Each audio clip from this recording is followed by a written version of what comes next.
Hello students, welcome back again. তো গত দিকে আমরা শিখেছিলাম যে স্পর্শকের বিভিন্ন ধর্মাবলী, অর্থাৎ বৃত্তের স্পর্শকের বিভিন্ন ধর্ম নিয়ে আমরা আলোচনা করেছিলাম। তো আজকে যে চ্যাপ্টারটা আমরা করতে যাচ্ছি এটা হলো এক্সারসাইজ 10.2, ঠিক আছে? তো তার আগে আমরা আবার একটু রিভাইজ দিয়ে নিই যে গত গত ডেটে যে পড়েছিলাম বৃত্তের বিভিন্ন স্পর্শকের ধর্মাবলী। তো আজকে আমরা আবার একটু রিভাইজ করে নিচ্ছি ধর্মগুলি কি ছিল। আমরা জানি যে কোনো একটি বৃত্তের বহিস্থ বিন্দু হতে যে সরলরেখা অঙ্কন করি, আবার বলছি, বহিস্থ কোনো বিন্দু হতে বৃত্তের উপর যে সরলরেখা অঙ্কন করি এবং সেটি যে বিন্দুতে স্পর্শ করে বৃত্তকে, ওই সরলরেখাকে বলা হয় ওই বিন্দুতে বৃত্তের স্পর্শক, ঠিক আছে? দ্বিতীয়ত আমরা আগে শিখেছিলাম যে বৃত্তের স্পর্শক বৃত্তের ব্যাসার্ধের সাথে কি হয়, লম্ব হয়। আমি আবার বলছি, বৃত্তের স্পর্শক বৃত্তের ব্যাসার্ধের সাথে কি হবে, লম্ব হবে। অর্থাৎ তারা কি করবে, স্পর্শক এবং ব্যাসার্ধ যে বিন্দুতে ছেদ করবে ওই বিন্দুতে 90 ডিগ্রি কোণ উৎপন্ন করবে, ঠিক আছে? তারপর 3 নাম্বার ছিল যে কোনো একটি বিন্দু অর্থাৎ যে কোনো একটি বহিস্থ বিন্দু হতে আমরা দুটির বেশি স্পর্শক অঙ্কন করতে পারবো না। অর্থাৎ এখান থেকে আমরা কেবলমাত্র দুটি স্পর্শকই অঙ্কন করতে পারবো, ঠিক আছে? দুটি স্পর্শকই অঙ্কন করতে পারবো, ঠিক আছে? তারপর আমরা জানি যে বৃত্তের স্পর্শক দুটি, অর্থাৎ বাইরে থেকে যে বৃত্ত স্পর্শকগুলো আঁকা হলো এগুলির দৈর্ঘ্য সমান হয়। কি হয়? এগুলির দৈর্ঘ্য সর্বদা সমান হয়, এটা আমরা জানি। তারপর আমরা আরো জেনেছিলাম যে কোন একটি বৃত্তের কেবলমাত্র এক জোড়া সমান্তরাল স্পর্শক থাকবে। কি বললাম? আমরা জানি যে কোন একটি বৃত্তের কেবলমাত্র এক জোড়া সমান্তরাল স্পর্শক থাকবে, ঠিক আছে? তারপর আমরা আরেকটা জেনেছিলাম কি, যে কোনো স্পর্শক অর্থাৎ বৃত্তের উপর যে কোনো স্পর্শক সবসময় কি হবে, তার কেন্দ্র বরাবর অবিলম্ব হয়। অর্থাৎ কেন্দ্র থেকে যে ব্যাসার্ধটা আমরা ড্র করব কার উপর, স্পর্শকের উপর আমরা যে রেখাটা অঙ্কন করব, ঠিক আছে? এটা কি হবে, এটা সর্বদা স্পর্শকের সাথে লম্ব হবে। অর্থাৎ কি, কেন্দ্র থেকে যে সরল রেখাটা আমরা অঙ্কন করলাম স্পর্শকের উপর, এটা সর্বদা তার উপরে কি হবে, 90 ডিগ্রি কোণ তৈরি করবে। অর্থাৎ এই রেখাটি তার উপরে লম্ব হয়, ঠিক আছে? তো এই ছিল আমাদের কিছু স্পর্শকের বিভিন্ন ধর্ম। তো আজকে ওই স্পর্শকের বিভিন্ন ধর্ম থেকে আমরা একটি ধর্ম প্রমাণ করে দেখাবো। কোনটি? আমরা বলেছিলাম যে বৃত্তের স্পর্শকের দৈর্ঘ্যগুলি সমান হয়, অর্থাৎ বহিস্থ কোনো বিন্দু হতে যে স্পর্শকগুলো আমরা অঙ্কন করব, যে দুটি স্পর্শক অঙ্কন করব, এই দুটি স্পর্শক কি হবে, সর্বদা দৈর্ঘ্য সমান হবে, ঠিক আছে? তো আর দেরি না করে চলো দেখে নিই যে বৃত্তের স্পর্শকের দুটি দৈর্ঘ্য সর্বদা সমান হয় কিভাবে হচ্ছে, এটা আমরা এখন দেখে নিব। তো আজকে আমরা কি প্রমাণ করব, দেখো আমাদের বলেছে যে প্রমাণ করো বহিস্থ কোনো বিন্দু হতে বৃত্তের উপর অঙ্কিত স্পর্শকদ্বয়ের দৈর্ঘ্য সর্বদা কি হবে, সমান হবে, ঠিক আছে? তো দেখো আমরা ধরলাম প্রদত্ত কি ধরলাম যে ও কেন্দ্রের একটি বৃত্ত, অর্থাৎ এই বৃত্তটির কেন্দ্র কি হবে, ও। তো ও কেন্দ্র বিশিষ্ট একটি বৃত্তের বাইরে অবস্থিত একটি বিন্দু হলো পি, বাইরে অবস্থিত বিন্দু কি, পি, ঠিক আছে? এবার এই বিন্দু হতে আমরা দুটি স্পর্শক অঙ্কন করলাম, একটা হলো পি কিউ এবং আরেকটা হলো পি আর। আমি আবার বলছি, ও কেন্দ্র বিশিষ্ট একটি বৃত্তের বহিস্থ বিন্দু হলো পি, ঠিক আছে? এবার এই পি বিন্দু হতে আমরা দুটি স্পর্শক অঙ্কন করলাম, একটি হলো পি কিউ এবং একটি হলো পি আর, ঠিক আছে? আমাদের বলেছে প্রমাণ করতে যে পি কিউ দৈর্ঘ্য এবং পি আর দৈর্ঘ্য যে দুটো আছে এই দুটোকে আমাদের সমান দেখাতে হবে। তার মানে কি, এখান থেকে অঙ্কিত স্পর্শকদের দৈর্ঘ্য আমি কি দেখাবো, সমান দেখাবো, ঠিক আছে? তো দেখো কি করছে, আমরা বলেছে আমাদের প্রমাণ করতে হবে যে পি কিউ এবং পি আর দৈর্ঘ্য সমান, ঠিক আছে? এবার আমরা কি করছি, দেখো আমরা এই যে প্রমাণ দুটো করতে যাব তার জন্য আমাদের কিছু অঙ্কন করতে হবে। আমি কি আঁকলাম, অঙ্কন রাখলাম ও কিউ, ও আর এবং ও পি, এই রেখাগুলো অর্থাৎ ও কিউ, ও আর এবং ও পি এই রেখাগুলি যুক্ত করলাম, ঠিক আছে? আমি আবার বলছি, কেন্দ্র ও হতে ও কিউ OA এবং OP এই তিনটি রেখা আমরা যুক্ত করলাম, ঠিক আছে। এবার প্রকার দেখো, ত্রিভুজ OPQ, দেখো ত্রিভুজ OPQ এবং ত্রিভুজ OPR এই দুটি ত্রিভুজে আমরা কি পাচ্ছি? আমরা পাচ্ছি যে OP OP। কেন? কারণ এই যে রেখাটা এটা এই ত্রিভুজের মধ্যে আছে এবং এই ত্রিভুজের মধ্যে আছে, ঠিক আছে। যখন কোনো একটা রেখা দুটি ত্রিভুজের মধ্যে থাকে তখন তাকে বলা হয় সাধারণ রেখা বা সাধারণ বাহু। অর্থাৎ যে কোনো একটা রেখা যদি দুটি ত্রিভুজের মধ্যে উপস্থিত থাকে তাহলে এই রেখাটিকে বলা হবে ওই দুটি ত্রিভুজের সাধারণ বাহু, ঠিক আছে। তো কি লিখলাম? OP = OP অর্থাৎ সাধারণ বাহু, ঠিক আছে। এবার দেখো আমরা একটু ধর্ম শিখেছিলাম, কি শিখেছিলাম? আমরা জানি বৃত্তের উপর অঙ্কিত স্পর্শক স্পর্শ বিন্দুতে ব্যাসার্ধের উপর কি হয়? লম্ব হয়। কি বললাম? আমি আবার বলছি, আমরা জানি কোন বৃত্তের উপর অঙ্কিত স্পর্শক ওই স্পর্শ বিন্দুতে ওই বৃত্তের ব্যাসার্ধের সাথে কি হয়? লম্ব হয়। তার মানে কি এই রেখাটা এই ব্যাসার্ধের সাথে কি হবে? লম্ব হবে। তাহলে এই কোণটা কত হবে? 90 ডিগ্রি। তো তার যে সিস্টেম অর্থাৎ এই যে ধর্মটা এখানে যেরকম প্রয়োগ হয়েছে এবার এই ধর্মটা এখানেও প্রয়োগ হবে।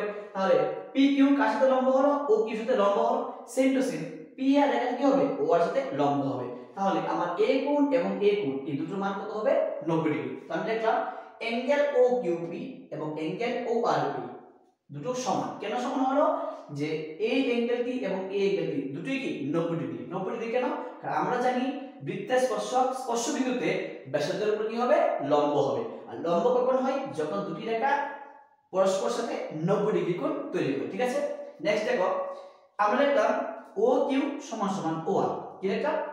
OQ = OR অর্থাৎ এই বাহুটা এবং এই বাহুটা সমান। কেন সমান? আমরা জানি যে কোনো বৃত্তের প্রতিটি ব্যাসার্ধ কি হয়? সমান হয়। এবার OQ এবং OR কি হলো? OQ এবং OR হলো একই বৃত্তের ব্যাসার্ধ। কি বললাম? OQ এবং OR হলো একই বৃত্তের ব্যাসার্ধ অর্থাৎ O কেন্দ্র বিশিষ্ট বৃত্তের দুটি ব্যাসার্ধ কি? OQ এবং OR, ঠিক আছে। তাহলে আমরা এই ত্রিভুজ OPQ এবং ত্রিভুজ OPR কি পেলাম? OP = OP একটি, OQP = ORP এবং OQ = OR অর্থাৎ তিনটি জিনিস আমরা এই দুটি ত্রিভুজের মধ্যে তিনটি জিনিস আমরা কমন অর্থাৎ সাধারণ পেয়ে গেছি। আমরা জানি যদি যে কোনো দুটি ত্রিভুজের মধ্যে তিনটি জিনিস যদি একে অপরের অনুরূপ হয় তখন তাদেরকে বলা হয় সর্বসম ত্রিভুজ। কি ত্রিভুজ? আমরা আবারও বলছি, যখন যে কোনো দুটি ত্রিভুজের তিনটি অংশ এবার সেটা বাহু হতে পারে, বাহু এবং কোণ হতে পারে এবং শুধু কোণ হতে পারে, ঠিক আছে। যদি কোন ত্রিভুজের তিনটি অংশ, কয়টি অংশ? তিনটি অংশ যদি পরস্পর সিমিলার হয় অর্থাৎ সেম হয় তবে আমরা তাদের বলতে পারি সর্বসম ত্রিভুজ। যেহেতু এখানে দেখো একটা সাইড, একটি অ্যাঙ্গেল এবং আরেকটি সাইড অর্থাৎ তিনটি জিনিস মিলে গেছে, আমরা বলতে পারি যে এই ত্রিভুজটা এবং এই ত্রিভুজটা পরস্পর কি হবে? সর্বসম হবে। এখন কথা হলো কি যে তারা কোন শর্তে সর্বসমতা হবে, ঠিক আছে। দেখো আমরা যদি লক্ষ্য করি তাহলে এই কোণটা কত ডিগ্রি? 90 ডিগ্রি। এটা কি কত ডিগ্রি? 90 ডিগ্রি। অর্থাৎ যে ত্রিভুজের একটি কোণের মান 90 ডিগ্রি হয় তাকে বলা হয় সমকোণী ত্রিভুজ।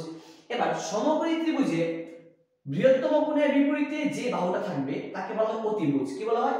অতিভুজ। আমি আবার বলছি, সমকোণী ত্রিভুজে বৃহত্তম কোণের ঠিক বিপরীতে যে বাহুটা থাকবে তাকে বলা হয় অতিভুজ, ঠিক আছে। তাহলে দেখো লক্ষ্য রাখো এখানে এটা 90 ডিগ্রি, তাহলে আমরা বলতে পারি এটা কি ত্রিভুজ? রাইট অ্যাঙ্গেল অর্থাৎ সমকোণ। এইজন্য আমরা এখানে কি লিখেছি? আর লিখেছি। এবার ঠিক রাইট অ্যাঙ্গেল অর্থাৎ সমকোণের বিপরীতে যে বাহুটা থাকে এটাকে বলা হয় অতিভুজ, যাকে ইংরেজিতে বলা হয় হাইপোটেনিয়াস। কি বলা হয়? হাইপোটেনিয়াস। এবং হাইপোটেনিয়াস কি লেখা হয়? HYPTNUS। হাইপোটেনিয়াস। এখান থেকে প্রথম অঙ্কটা নিয়ে হয়েছে h, তাহলে আমরা h এবং আরেকটি বাহু দেব। এই ত্রিভুজের এই বাহুটা এবং এই ত্রিভুজের এই বাহুটা ইকুয়াল দেখিয়েছিলাম, এটি হলো সাইড, যাকে আমরা ইংলিশে সাইড বলি এবং বাংলাতে বলা হয় বাহু। তো আমাদের এখানে মোট তিনটি জিনিস মিলল। কি মিলল? একটি অ্যাঙ্গেল 90 ডিগ্রি, একটি অতিভুজ এবং একটি সাইড। তার মানে RHS সর্বসমতা। তাহলে আমাদের কোন শর্তে এই দুটি ত্রিভুজ সর্বসম হলো? RHS সর্বসম থেকে বলতে পারি আমরা এই দুটি ত্রিভুজ পরস্পর সর্বসম। এবার সর্বসম কি? যে দুটি ত্রিভুজের যে কোনো অংশ কি হবে অনুরূপ হয়ে যাবে, অর্থাৎ তারা সর্বদা সবগুলি সমান হবে। অর্থাৎ এই ত্রিভুজের যদি ধর এটা একটা ত্রিভুজ এবং এটা একটা ত্রিভুজ, যদি এ অ্যাঙ্গেলটা এবং এ অ্যাঙ্গেলটা এ এবং এ অ্যাঙ্গেল যদি ইকুয়াল হয়, ঠিক আছে, এবং এই সাইড এবং এই সাইড যদি ইকুয়াল হয়, তাহলে এই দুটো ত্রিভুজ কি হবে পরস্পর সর্বসম। এবং সর্বসম ত্রিভুজের বাকি যতগুলো অংশ থাকে, আমি আবার বলছি, সর্বসম ত্রিভুজের বাকি যতগুলি অংশ থাকে সবগুলি কি হবে সমান হবে। তো আমরা প্রমাণ করেছি যে এই ত্রিভুজ দুটি পরস্পর কি সর্বসম। যেহেতু এই দুটি ত্রিভুজ সর্বসম, সুতরাং আমরা বলতে পারি যে তার এ বাহুটা এবং এ বাহুটা কি হবে পরস্পর সমান হবে। তো আমরা কি লিখলাম PQ = PR। PQ কি হবে PR হবে, অর্থাৎ কি হবে হলো CPCT মানে কি corresponding parts of a congruous triangle। আমি আবার বলছি, CPCT এর সম্পূর্ণ নাম হলো corresponding parts of a congruous triangle, অর্থাৎ সর্বসম ত্রিভুজের অনুরূপ বাহুগুলি বা অনুরূপ যা কিছু বলতে পারো, অনুরূপ যে কোনো জিনিস, যে কোনো অংশ, অনুরূপ যে কোনো অংশকে বলা হয় CPCT। অর্থাৎ আমি আবার বলছি সর্বসম ত্রিভুজের অনুরূপ অংশ, ঠিক আছে, এটাকে শর্ট ফর্মে কি লেখা হয় CPCT। তো আমাদের প্রমাণ করতে বলেছিল যে এই বাহুটা এবং এই বাহুটা সমান, তো আমরা কি প্রমাণ করলাম যে PQ = PR। আশা করি বুঝতে পেরেছো আমি এখানে কি বোঝাতে চাইছিলাম, ঠিক আছে। তো আমাদের কি প্রমাণ করতে বলেছিল, দেখা হচ্ছে PQ = PR। তো যেহেতু আমরা দুটি ত্রিভুজকে পরস্পর সর্বসম প্রমাণ করে দিয়েছি, এখন আমরা বলতে পারবো কি যে তাদের অনুরূপ অংশগুলি কি হবে সমান হবে।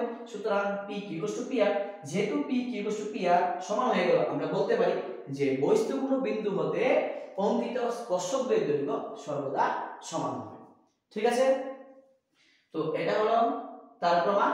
তোমরা ভালো করে দেখে নাও এবং খাতাতে তুলে নাও, ঠিক আছে। আর যদি কোনো জায়গাতে সমস্যা হয় আমাকে অবশ্যই বলে দেবে যে স্যার এই জায়গাটা আমি বুঝতে পারিনি, ঠিক আছে। তো এই হলো আমাদের প্রমাণ। আজকে আমরা এই প্রমাণের উপর ভিত্তি করে কিছু অঙ্ক করব, এবং তার আগে তোমাদের পরীক্ষার জন্য খুবই একটা গুরুত্বপূর্ণ অঙ্ক আমি আজকে খুঁজে বের করেছি, যেটা তোমাদের পরীক্ষাতে আসার সম্ভাবনা প্রায় 90 থেকে 80%, ঠিক আছে। এবার আমরা ওই অঙ্কটা করতে যাচ্ছি, ঠিক আছে। তার আগে তোমরা এই অঙ্কটা তুলে নাও।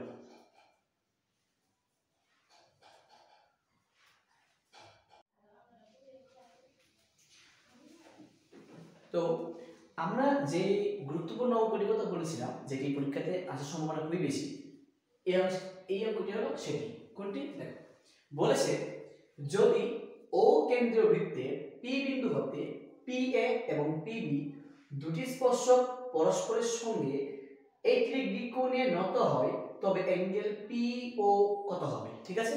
তার মানে কি বলেছে যে বহিস্থ বিন্দু P হতে দুটি স্পর্শক, এটা হলো PA এবং এটা হলো PB, তারা পরস্পরের সঙ্গে 80 ডিগ্রি কোণ তৈরি করে, ঠিক আছে। আমাকে বলেছে তাহলে A কোণটির মান কত হবে, অর্থাৎ অ্যাঙ্গেল POA। কোনটি বলছি আমি, অ্যাঙ্গেল POA, এইটির ভ্যালু কত হবে আমাদের বের করতে হবে, ঠিক আছে। তার আগে আমরা একটা কাজ করে নিচ্ছি।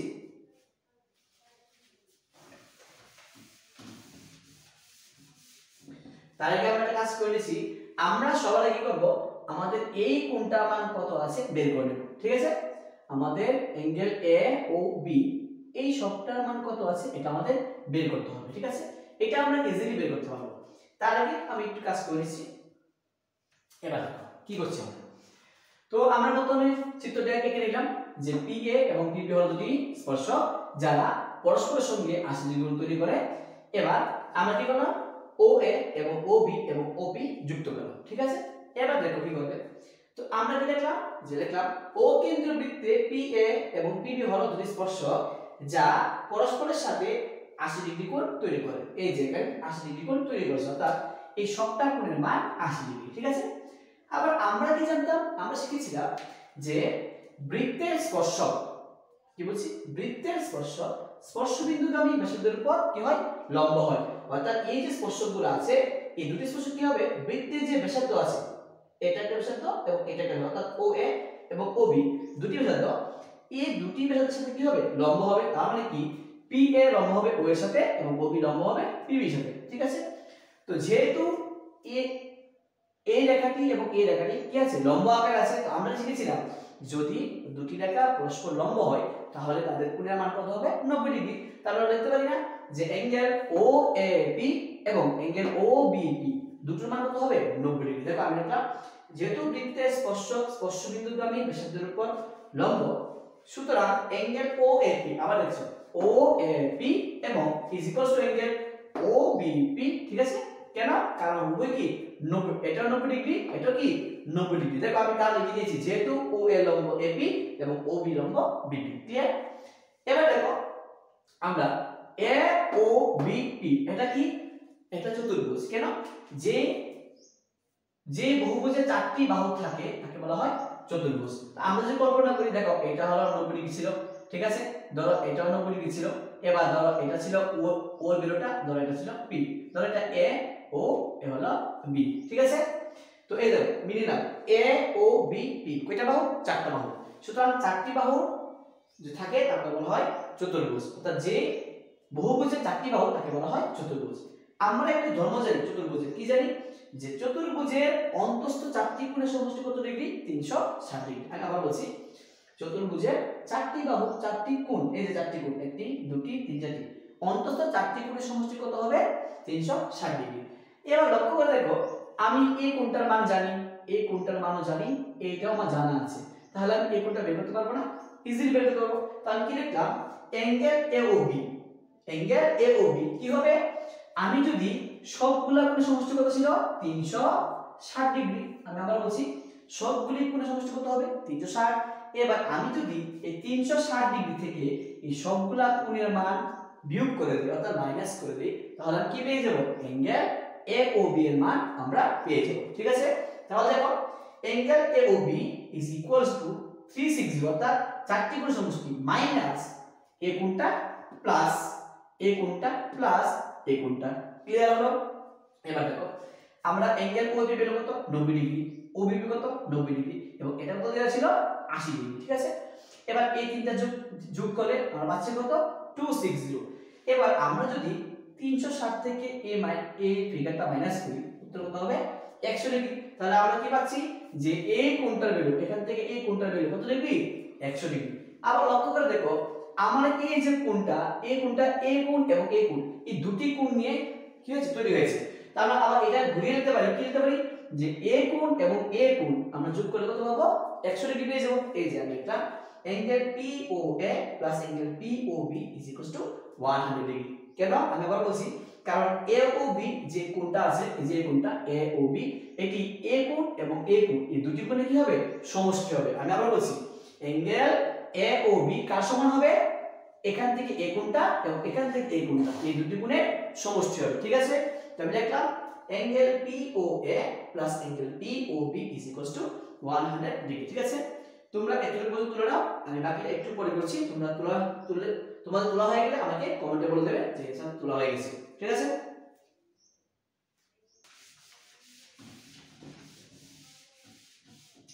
ঠিক আছে, তো আমরা কি দেখলাম যে আমাদের এই কোণটির মান কত হলো? 100 ডিগ্রি বেরিয়ে গেল। কিন্তু আমাকে প্রশ্ন করেছে যে এই কোণটার মান কত হবে? এই কোণটার মান, ঠিক আছে? এবার আমরা কি করব? আমরা এবার এই ত্রিভুজ, এই একটা ত্রিভুজ এবং এই একটা ত্রিভুজ আমরা নেব। আমাদের প্রমাণ করতে হবে, দেখাতে হবে যে এই দুইটা কোণ সমান হয় কিনা আমরা এটা চেক করে দেব। যদি এই দুইটা কোণ সমান হয়ে যায় তাহলে আমরা যে কোনো একটা কোণের মান ইজিলি বের করতে পারবো। এবার আমরা এই দুটি কোণ যদি সমান করতে চাই তাহলে আমাদের কি প্রমাণ করতে হবে? দেখাতে হবে যে এই কোণ, এই ত্রিভুজটি এবং এই ত্রিভুজ, অর্থাৎ ত্রিভুজ OAP এবং ত্রিভুজ OBP কি হবে? দুটি পরস্পর সর্বসম প্রমাণ করতে হবে। দেখো আমরা কিভাবে করি। তো এখন ত্রিভুজ OAP ও ত্রিভুজ OBP তে আমরা কি পেলাম? আমরা পাচ্ছি angle OAP is equals to angle OBP। কেন? কারণ দুটি কি ছিল? 90 ডিগ্রি, উভয় 90 ডিগ্রি, ক্লিয়ার? এবার দেখো আমরা জানি কি এই যে বাহুটা, এটা এই ত্রিভুজও আছে এবং এই ত্রিভুজও আছে, ঠিক আছে? আমরা শিখেছিলাম যদি কোনো একটি বাহু যে কোনো দুটি বহুভুজের সাথে থাকে তাকে বলা হয় কি সাধারণ বাহু। কি বলা হয়?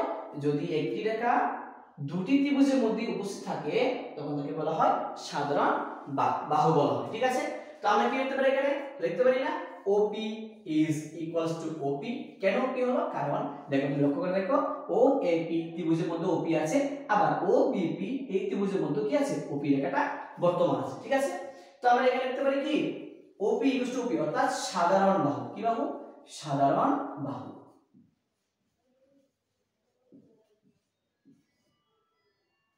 ঠিক আছে, তো আমি দুটি প্রমাণ করলাম, কিন্তু আমার কোটি লাগবে তিনটি প্রমাণ করতে হবে। যদি আমাদের সর্বসম প্রমাণ করতে হয় তাহলে আমাদের তিনটি কোণ, তিনটি জিনিস, অর্থাৎ যে কোনো দুটি ত্রিভুজের তিনটি জিনিস আমাদের সমান দেখাতে হবে। এবার লক্ষ্য করে দেখো, এই ত্রিভুজের এই বাহুটি এবং এই ত্রিভুজের এই বাহুটি সমান হবে। কেন সমান হবে? আমরা জানি যে কোনো বৃত্তের যতগুলা ব্যাসার্ধ থাকে না কেন সবগুলা ব্যাসার্ধ দুটো কি হয়? সমান হয়। তাহলে যেহেতু OA এবং OB একই বৃত্তের ব্যাসার্ধ, তাহলে তারা কি হবে? পরস্পর সমান হবে। তো আমরা এখান থেকে কি লিখতে পারি? OA is equals to OB। কেন?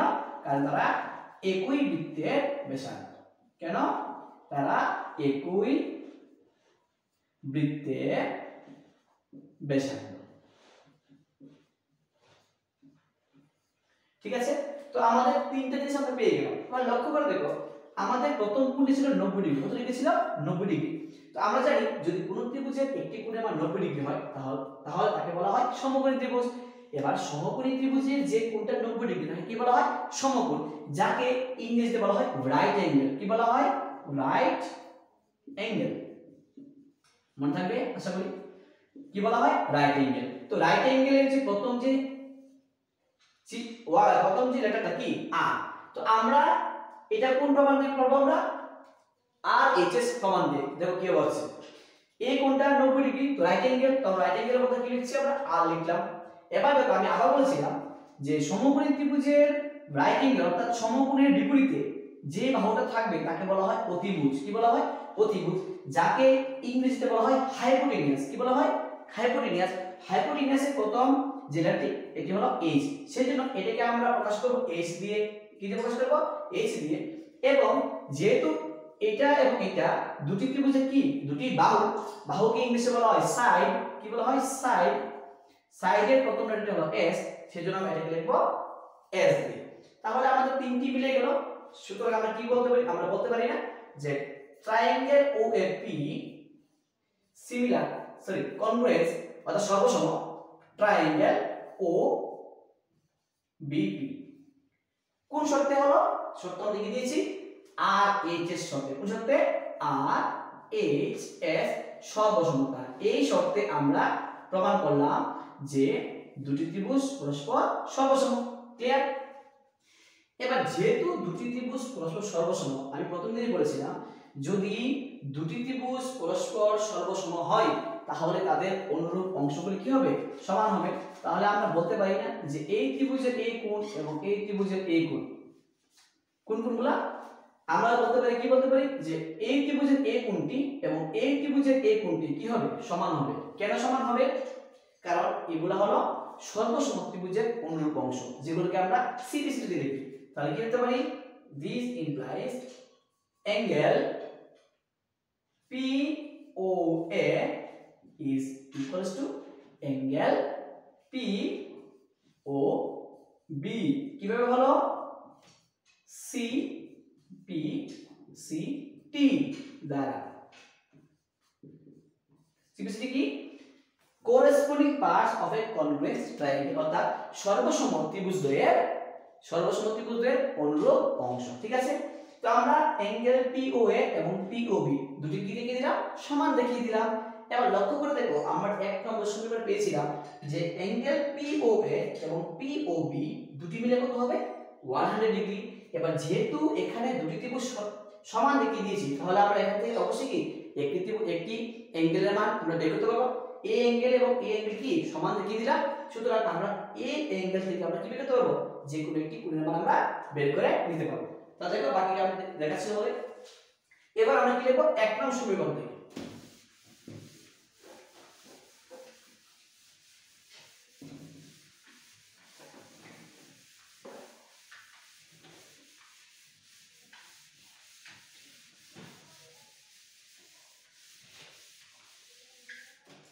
তো আবার আমরা 1 নং সমীকরণ থেকে পাই 1 নং এই সমীকরণটা 1 নং সমীকরণ থেকে